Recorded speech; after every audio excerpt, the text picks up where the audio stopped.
আসসালামু আলাইকুম এভরিওয়ান, কি অবস্থা সবার। আজকে বাসায় খুব মজার এই চাপটিটা বানিয়েছিলাম আর সাথে ছিল 2 রকমের ঝাল ভর্তা। এটা বানানোর জন্য প্রথমে আমি 1 কাপ আতপ চাল আর 1 কাপ নর্মাল যে ভাতের চাল থাকে সেটা নিয়ে নিচ্ছি। এখন এটাকে খুব ভালোভাবে ধুয়ে নেব।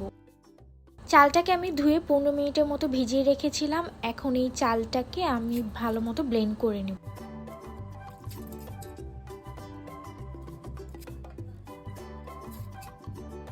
চালের সাথে এখন আমি দিয়ে দিচ্ছি কেটে রাখা 2টো পেঁয়াজ, আর এই মরিচগুলোর ঝাল মোটামুটি ছিল তাই 5-6টার মতো দিচ্ছি। এখন এটাকে পানি ছাড়াই ব্লেন্ড করে নিব যাতে চাল আর বাকি জিনিসগুলো খুব ভালোভাবে মিক্সড হয়ে যায়। ব্লেন্ড করার পর কিছুটা এমন দেখাবে, খুব দানাদারও থাকবে না আবার খুব মিহিও করা যাবে না। এরপর এর মধ্যে দিয়ে দিচ্ছি স্বাদ মতো লবণ আর হলুদের গুঁড়া দিচ্ছি সুন্দর একটা কালারের জন্য, আর রসুন বাটা দিয়ে দিচ্ছি প্রায় 1 চামচের মতো। এরপর এই মিক্সচারের মধ্যে 1 কাপের মতো পানি অ্যাড করে এটাকে আবার ভালো মতো ব্লেন্ড করে নিব।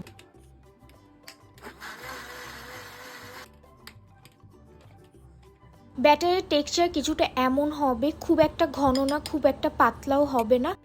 এরপর ব্যাটারটাকে আমি 2 ভাগ করে নিচ্ছি, কারণ আমরা ধনে পাতা দিয়ে খাবো। আপনারা চাইলে এখানে পেঁয়াজ কুচিও অ্যাড করতে পারেন। আপু কোনো কিছুই খাবে না, সো আপুরটা একদম আলাদা করে রাখছি। ব্যাটারটাকে এখন আমি আধা ঘন্টার মতো রেস্টে রেখে দিব। মিনওয়াইল আমি ঝাল 2টো ভর্তা বানাবো, তার মধ্যে একটা হচ্ছে ধনেপাতার ভর্তা। চাপটির সাথে ঝাল ঝাল ভর্তা খুবই মজার লাগে, তাই আমি একটা ব্লেন্ডিং জারে এই রসুনগুলো নিয়ে নিচ্ছি আর সামান্য পেঁয়াজ নিচ্ছি। এখন এর মধ্যে অ্যাড করে দিচ্ছি কাঁচা পেঁয়াজ আর ধনেপাতা। ধনেপাতার ভর্তাটা আমি অনেক ঝাল করে করব, সো এখানে তেলে রাখা শুকনা মরিচ দিয়ে দিচ্ছি বেশি করে। এখন সব কিছুকে একসাথে মিক্সড করে নেব। ব্লেন্ড করার পর আমার মনে হচ্ছিল ধনেপাতাটা কম হয়েছে, তাই এখানে আরেকটু ধনেপাতা অ্যাড করে সাথে একটু সামান্য পানি অ্যাড করে এখন আবার ব্লেন্ড করে নিচ্ছি। ভর্তাটা দেখে আমার মুখে পানি চলে আসছে। তারপর এর মধ্যে লবণ অ্যাড করে দিচ্ছি পরিমাণ মতো। তারপর এটাকে খুব ভালোভাবে আবার ব্লেন্ড করে এখন সার্ভ করে নিচ্ছি।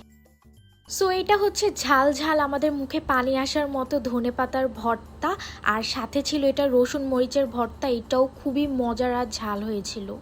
এখন আমি গরম গরম চাপটিটা বানিয়ে নিব, যার জন্য আমি আগে দেখছিলাম তাওটা ঠিক মতো গরম হয়েছে কিনা। ব্যাটারটা এর মধ্যে দিয়ে খুব ভালোভাবে পাতলাভাবে এটাকে স্প্রেড করে দিচ্ছি।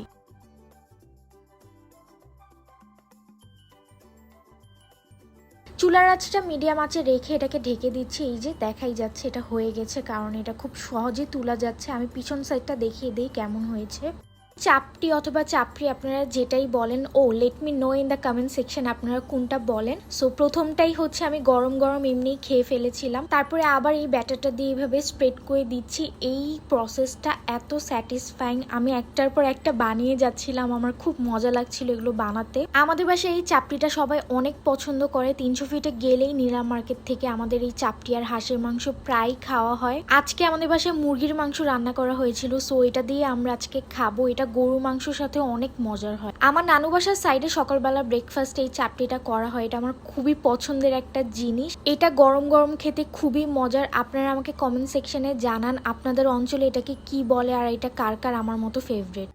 আজকে আমি আবার এই ম্যাঙ্গো ডেজার্টটা বানিয়েছিলাম আপুর ডিমান্ডে, কারণ এর আগেরবার যখন আমার বানানো হয়েছিল তখন আপু শ্বশুর বাড়িতে ছিল। সো আজকে আপুর জন্য এটা বানিয়েছিলাম সেম প্রসেসেই। প্রথমে বয়েল করে রাখা সাবু, বাসায় বানানো জেলি আর আমের কিউব দিয়ে দিচ্ছি। এরপর অ্যাড করে দিচ্ছি কন্ডেন্স মিল্ক। লাস্টে জাল করে রাখা ঘন ঠান্ডা দুধ এখানে অ্যাড করে সবকিছু খুব ভালো মতো মিক্সড করে নিচ্ছি।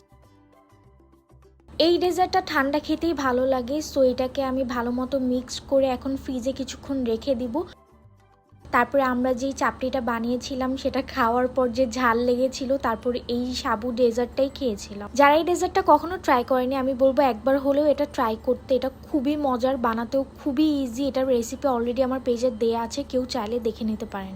So that's it for today's video. I hope আজকের রেসিপিগুলো আপনাদের ভালো লেগেছে। দেখা হবে নেক্সট ব্লগে। টিল দেন আল্লাহ হাফেজ।